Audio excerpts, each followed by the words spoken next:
రాష్ట్రంలో ప్రతి నిర్ణయం వెనుక ఆ నలుగురు మంత్రులే ఉన్నారు.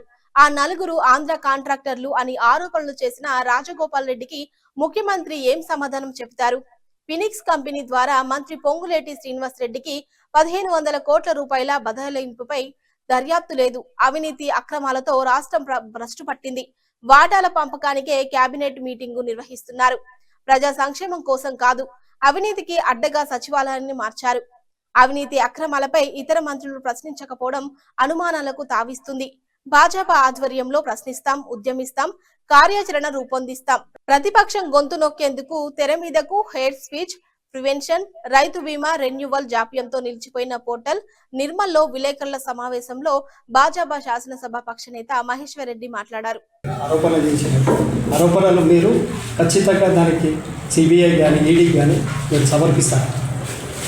ఈరోజు ఈ రాష్ట్ర ప్రభుత్వంలో ముఖ్యమంత్రితో సహా నలుగురు మంత్రుల మీద అనేక అవినీతి ఆరోపణలు వచ్చినాయి కదా, మరి దాని మీద ఎందుకు క్లారిఫికేషన్ ఇస్తలేరు? దాని మీద ఎందుకు నిజ నిర్ధారణ కమిటీ ముఖ్యమంత్రి ఇస్తలేడు?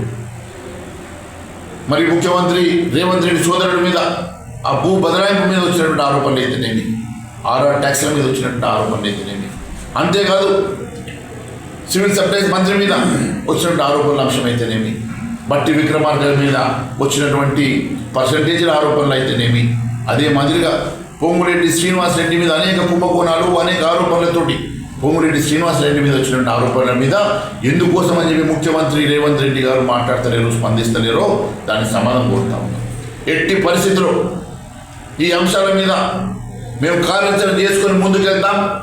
అవసరమైతే ఈడీ సిబిఐని కూడా వారికి కాంప్లైంట్ ఇచ్చి నిజ నిర్ధారణ కమిటీ వేసే వరకు భారతీయ జనతా పార్టీ పోరాటం చేస్తే తెలియజేస్తాం.